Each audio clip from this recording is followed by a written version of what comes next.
आज आपण पारंपरिक पद्धतीने एकदम स्वादिष्ट रेसिपी बनवणार आहोत.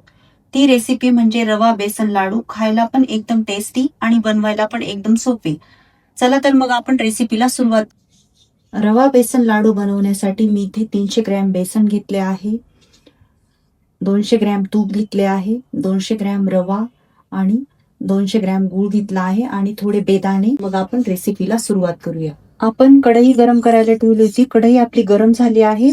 आता आपण इथे 60 ते 70 ग्रॅम तूप टाकून रवा भाजून घेणार आहोत. तर आपण आता मंद आचेवर रवा भाजून घेणार आहोत.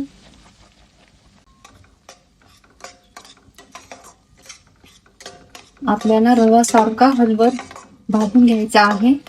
छान गुलाबी रंग येईस्तोवर आपल्याला भाजायचा आहे हा रवा.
तर तुम्ही पाहू शकता कंप्लीट 15 मिनिटापर्यंत मी रवा भाजलेला आहे. छान सोनेरी रंग आलेला आहे रव्याला.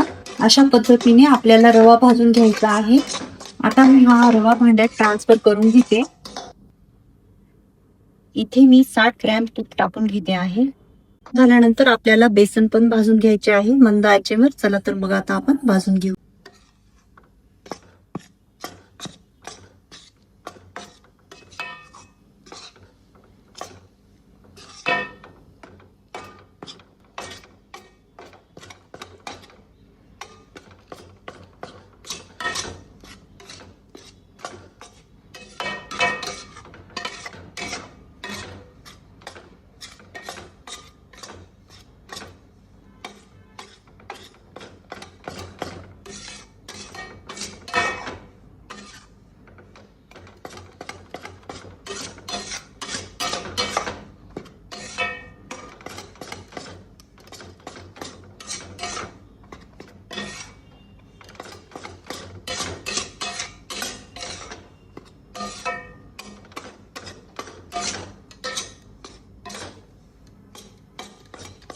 आपल्याला बेसनाच्या सर्व विठोळ्या मोडून घ्यायच्या आहेत आणि गॅस मंद करूनच भाजून घ्यायचे आहे हे पीठ.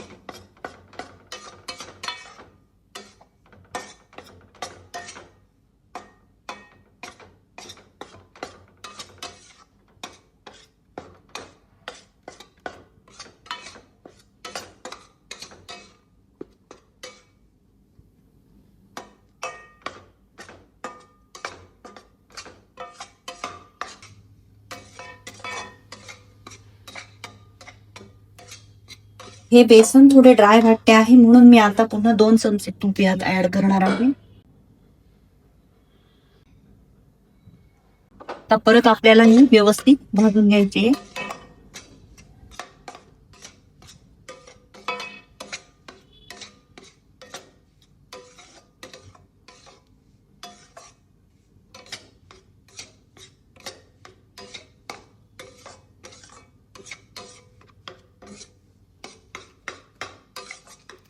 तुम्ही पाहू शकता आपल्या बेसनचा कलर हळूहळू बदलला आहे आणि याचा छान खमंग वास येतो आहे.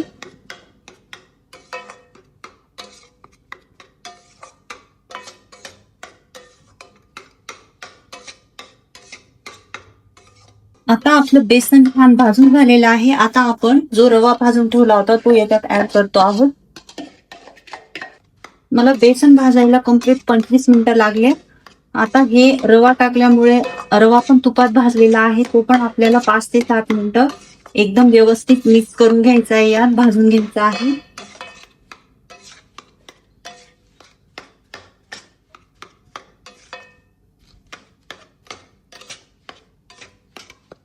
तर तुम्ही पाहू शकता आपण तुपात भाजलेलं आहे सगळं चांगल्या तुपामध्ये. तर ते थोडं पातळ होणारच, पण जसे हे मिश्रण थंड होईल तसे ते घट्ट होतंय.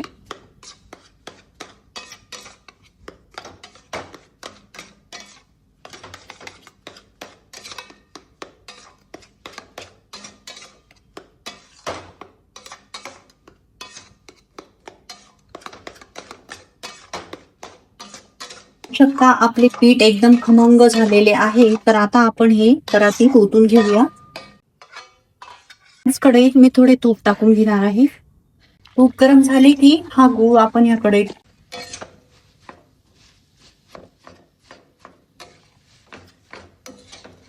वितळून घ्यायचा आहे. हा गूळ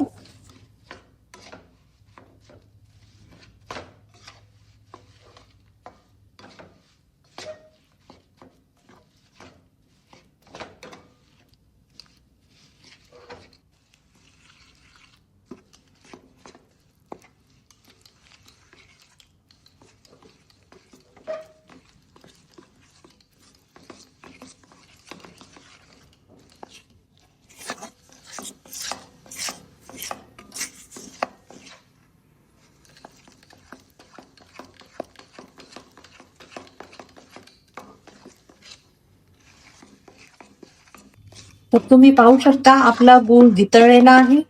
आता आपण हे गुळाचे मिश्रण बेसन पिठावर टाकून घेऊया. थोडे जायफळ किसून घेऊया आपण.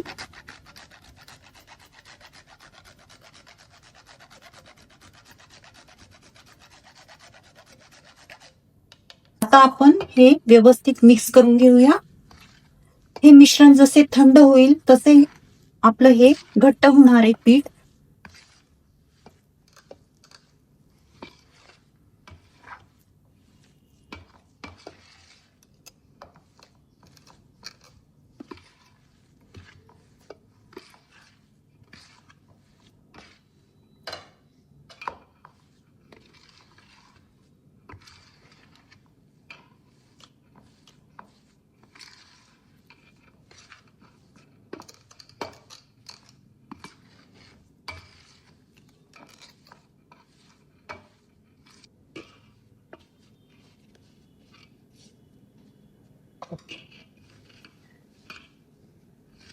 तर तुम्ही पाहू शकता अशा पद्धतीने आपल्याला हाताने ही पीठ मळून घ्यायचे आहे व्यवस्थित एकदम.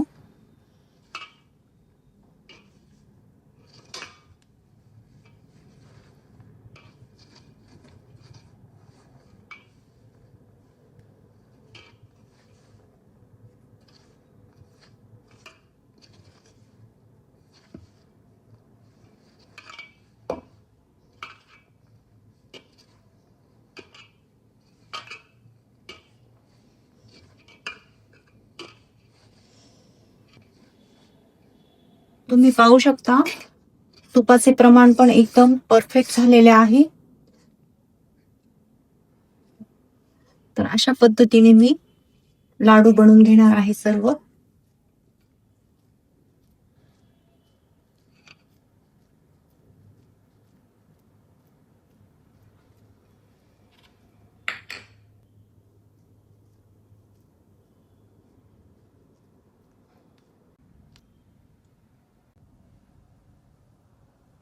अशा पद्धतीने मी रवा बेसन लाडू बनवले आहेत. तुम्हाला ही माझी रेसिपी कशी वाटली हे कमेंटमध्ये नक्की सांगा. रेसिपी आवडली असेल तर लाईक करा, शेअर करा, कमेंट करा आणि सबस्क्राईब करायला विसरू नका.